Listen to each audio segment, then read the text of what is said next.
Всем привет! Привет, Алекс. Ты чего такой хмурый сегодня?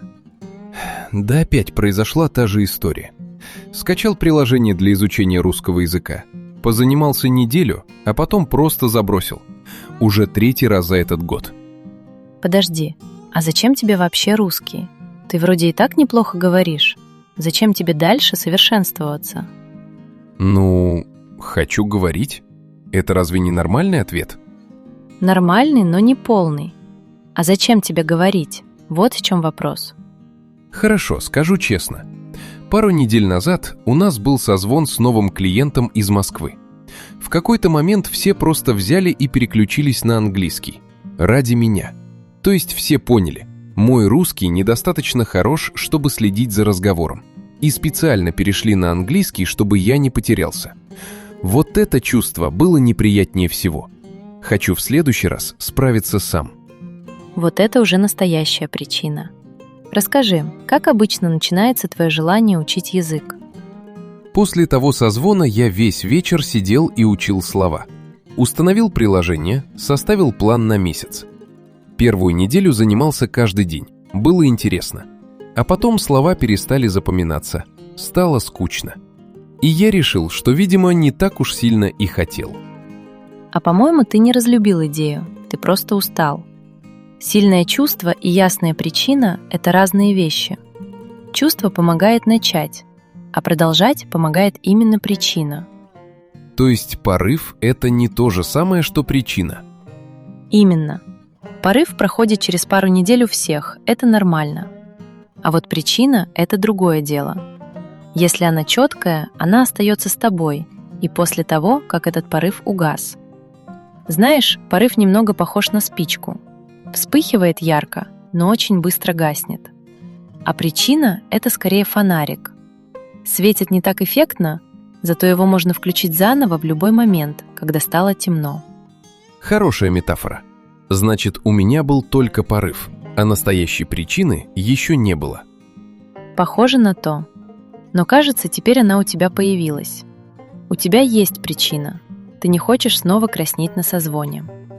Точно, это она и есть. Отлично, это первая причина – польза. Русский язык открывает тебе конкретную дверь. Следующий разговор с этим клиентом.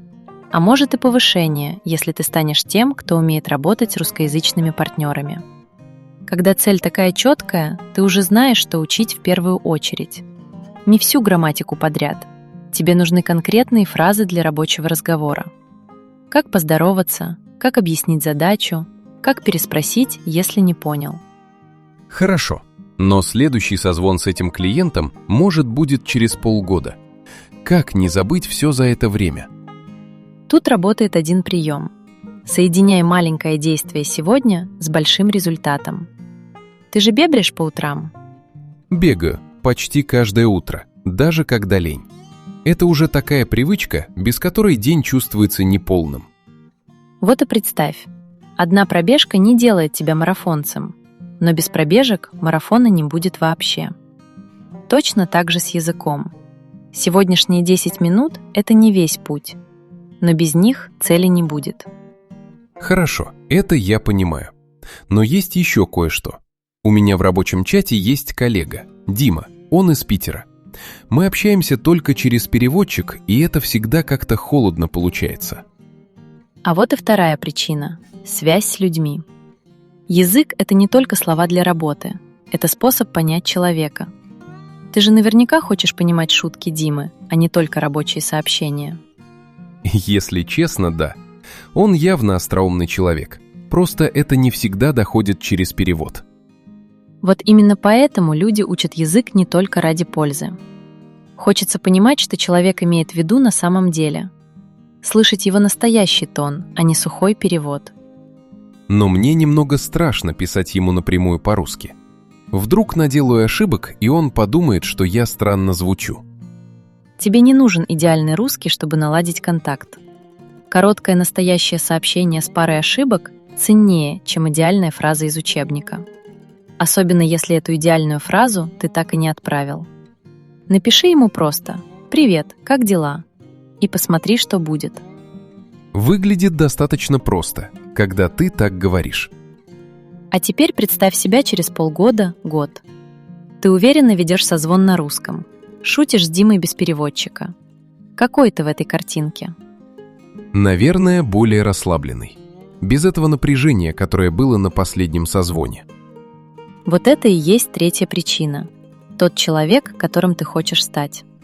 Это уже не про один курс и не про одно приложение. Это про то, каким специалистом и каким собеседником ты видишь себя. Хорошо, но я все равно не чувствую в себе уверенности начать прямо сейчас. А тебе и не нужно чувствовать уверенность заранее. Сначала действие, потом чувство. Ты начинаешь заниматься, и только потом появляется ощущение, что ты уже способен. Ждать, пока созреешь, можно бесконечно. То есть просто начать, даже без настроения? Именно. И еще подумай о другом. Каким ты не хочешь стать? Не хочешь снова упустить хороший разговор из-за языка, как в тот раз на созвоне? Точно не хочу. Мне до сих пор неловко, когда я вспоминаю тот момент. Вот эта картинка тоже может подтолкнуть тебя, но не увлекайся ею слишком сильно. Если все время думать «я недостаточно хорош», быстро опустишь руки. Лучше держать в голове обе картинки – и куда хочешь прийти, и чего хочешь избежать. А потом просто выбрать одно маленькое действие на сегодня. А причина вообще может со временем поменяться? Конечно. Сейчас у тебя причина работа и Дима. Через полгода может появиться желание смотреть русские фильмы без субтитров или съездить в Питер в отпуск. Причин может быть сразу несколько, и это нормально. Хорошо. А что мне сделать уже на этой неделе? Забудь пока про мечту, говорить идеально. Смотри, вот ты общаешься по работе на английском с людьми из разных стран. Возьмем пример. Русский человек говорит с тобой по-английски не совсем правильно. Путает слова, строит фразы немного криво. Это же тебя не раздражает? Ты все равно понимаешь, что он хочет сказать. И, скорее всего, даже мягко поправишь его, если надо. Да, точно. Меня это вообще не напрягает. Наоборот, я стараюсь ему помочь и подобрать нужное слово. Вот и здесь то же самое, только наоборот. Когда ты говоришь по-русски не идеально, люди точно так же тебя поймут. И точно так же не будут из-за этого раздражаться. Так что не жди момента, когда заговоришь идеально. Говори уже сейчас. Возьми близкую цель. Например, провести один рабочий созвон с Димой полностью на русском в этом месяце. Это звучит гораздо проще, чем выучить весь русский. Именно поэтому близкая цель работает лучше. Ты можешь ее увидеть, потрогать, а потом сказать: «Месяц назад я так не мог, а теперь могу». А если в какой-то день вообще не будет желания заниматься? Это нормально. Так будет у всех. Причина не убирает трудные дни. Она просто помогает вернуться после них.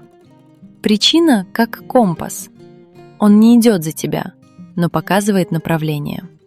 А шаги ты все равно делаешь сам. Мне нравится это сравнение. Оно как-то сразу все расставляет по местам. И последнее. Не думай только о результате. Ты вроде любишь слушать подкасты про технологии.